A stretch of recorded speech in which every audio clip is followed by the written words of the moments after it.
Some for your homework.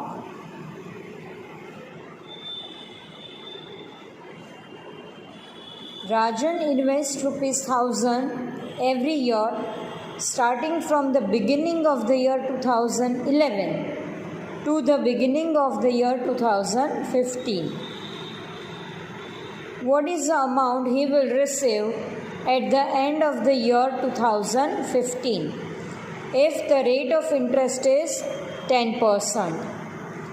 જે previous આપણે સમ calculate કરેલો હતો એમાં 2012થી સ્ટાર્ટ થતું હતું.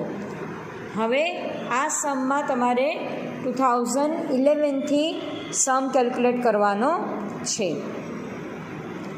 Second one, in how many years ₹5,000 will become ₹10,000 at 8% compound interest?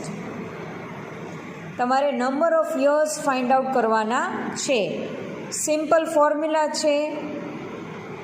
Compound એટલે કમ્પાઉન્ડ વેલ્યુની તમારી જે ફોર્મ્યુલા છે એ તમારે ઇન્સર્ટ કરવાની છે and you are going to find the number of years. So these two are in your homework. Now the next and new sum. Everyone, you are supposed to pay attention. Compute the present value of ₹1,000 received every year up to 5th year. ₹1,000 તમને દર વર્ષે મળે છે અને દર 5 વર્ષ સુધી you are receiving ₹1,000 and 20,000 from 6th year onward forever. અને 6th year પછી તમને દર વર્ષે એવરી યર એટલે ઓનવર્ડ્સ આ જીવન તમને મળે છે 20,000. અઝ્યુમિંગ ડિસ્કાઉન્ટિંગ રેટ ઓફ 10%. હવે આ સમમાં તમારે present value of annuity find out કરવી પડશે. 5th યર એટલે ફર્સ્ટ 5 years ₹1,000 અને 10%. દેન આફ્ટર એવરી યર છે onwards forever that is infinite. અને so this is the sum for perpetuity. એટલે આ જે સમ છે એ બે પાર્ટમાં આપણે કેલ્ક્યુલેટ કરશું. The first one 5th year વાળું every year છે. So this is the sum for the annuity. A is equal to 1,000, N is equal to 5, R is equal to 10. So P is equal to A in a bracket 1 plus R raised to N minus 1 upon R in a bracket 1 plus R raised to N. જો સમમાં તમને આપેલું છે કે compute the present value, તમારે present value find કરવાની છે. એટલે અહીંયા જે મેં એન્યુઇટીની ફોર્મ્યુલા લીધી છે that is for the present value. 1,000 in bracket 1 plus 0.1 raise to 5 minus 1 upon 0.1 in a bracket 1 plus 0.1 raised to 5. 1,000 1.1 raised to 5 minus 1 in a bracket 0.1 1.1 raised to 5. 1,000 1.6105. હવે આપણે ફાઇન્ડ આઉટ કરીએ 1.1 into 1.1. Second year, third, fourth and fifth.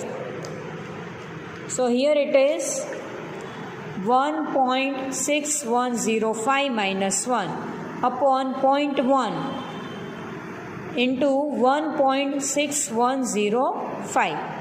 1,000 0.6105 upon 0.16105. 1,000 in a bracket 3.7907. So 3790.7. So the answer is 3791. But this is for the first 5 years. હવે સમમાં શું આપેલું છે આપણને?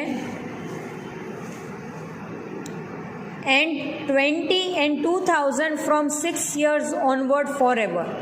એટલે જે 2000 છે એ તમને 6 યરે મળે છે ફોરએવર, ઇન્ફાઇનાઇટ ટાઈમ પીરિયડ માટે. પણ એ 2000 તમને જે ફર્સ્ટ 5 યર્સમાં મળેલા હોય એની વેલ્યુ શું? તો પહેલાં આપણે પરપેચ્યુઇટી ફાઇન્ડ કરશું અને એમાં આપણે પહેલાં ફર્સ્ટ 5 યર્સની વેલ્યુ ફાઇન્ડ કરશું અને આપણે એનું ટોટલ પ્રેઝન્ટ વેલ્યુ ડિફાઇન કરશું. So now present value of a perpetuity from 6 years onward. પરપેચ્યુઇટીના સમમાં એન તો હોય જ નહીં, એટલે નંબર ઓફ યર્સનો તો ક્વેશ્ચન નથી થતો.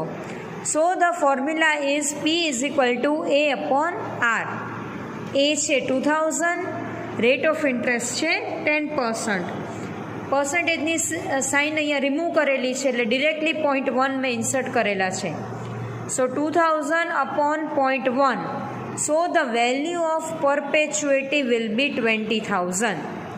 બટ જે તમને 2000 મળે છે એ તમને 6 યર પછી મળશે. તો એના ફર્સ્ટ 5th યરમાં તમને શું મળેલું હશે તો એની વેલ્યુ આપણે અહીંયા. Now we are going to find the present value of a single amount. જે 20,000 તમને રિસીવ થાય છે that is not received every year. આપણે દર વર્ષે 20,000 રિસીવ નથી થતા, but 6 years onwards you are receiving 20,000. But before that 6th year, એટલે ફર્સ્ટ 5 yearsમાં you are receiving only a single amount for a single time. So here we are going to find the present value of a single amount. 20,000 into PVIF, that is present value of the factor or the single factor, 10% and for the 5 years. 20,000 into 0.621. હવે જ્યારે આવી રીતે આપેલું હોય at that time we have some kind of tables. આપણને table આપેલા છે, ટેબલમાંથી આપણે એની વેલ્યુ ફાઇન્ડ આઉટ કરશું, then we are able to get the exact idea. Years mention કરેલા છે તો 5th યર અને rate of interest is 10%. So the amount is 0.621. Directly આપણને આમાંથી જ આન્સર મળી જશે. આ જે ટેબલ છે એની ફોટોકોપી હું તમારી સાથે પછી શેર કરીશ કે જેમાંથી તમે યર્સ અને ઇન્ટરેસ્ટ રેટ બંને આપણને આપેલું જ હોય તો easily without calculation we are able to find out the whole amount. So the answer is 12,420. હવે આ જે 12,420 છે દેટ ઇઝ 20,000 જે આપણને ફર્સ્ટ 5 યર્સમાં મળે છે એની પ્રેઝન્ટ વેલ્યુ છે. તો એ આપણે આપણા ફર્સ્ટ અમાઉન્ટ સાથે એડ કરશું. સો 3,791 plus 12,420. So the final answer is 16,212. સો અહીંયા આપણા બધા સમ્સ કમ્પ્લીટ થાય છે. બધી મેથડ્સ આપણે ઇન્ક્લુડ કરી દીધેલી છે. કોઈ પણ એવા સમ નથી કે જેમાં તમારે હવે એડિશનલ પ્રોસેસથી પાસ થવું પડે. નેક્સ્ટ ડેના એટલે કાલે જે આપણો સેશન હશે એમાં આપણે યુનિવર્સિટીના પેપર્સના સમ કેલ્ક્યુલેટ કરશું. કે એટલે કાલના સેશનમાં આપણે યુનિવર્સિટીના જે સમ છે એને આપણે થરલી કેલ્ક્યુલેટ કરશું. અને આ જે પ્રેઝન્ટ વેલ્યુ ફેક્ટર્સ ના જે ટેબલ છે એ હું તમારી સાથે પછી એના ફોટો શેર કરું છું. સો that's all four today. Thank you girls. Thank you so much.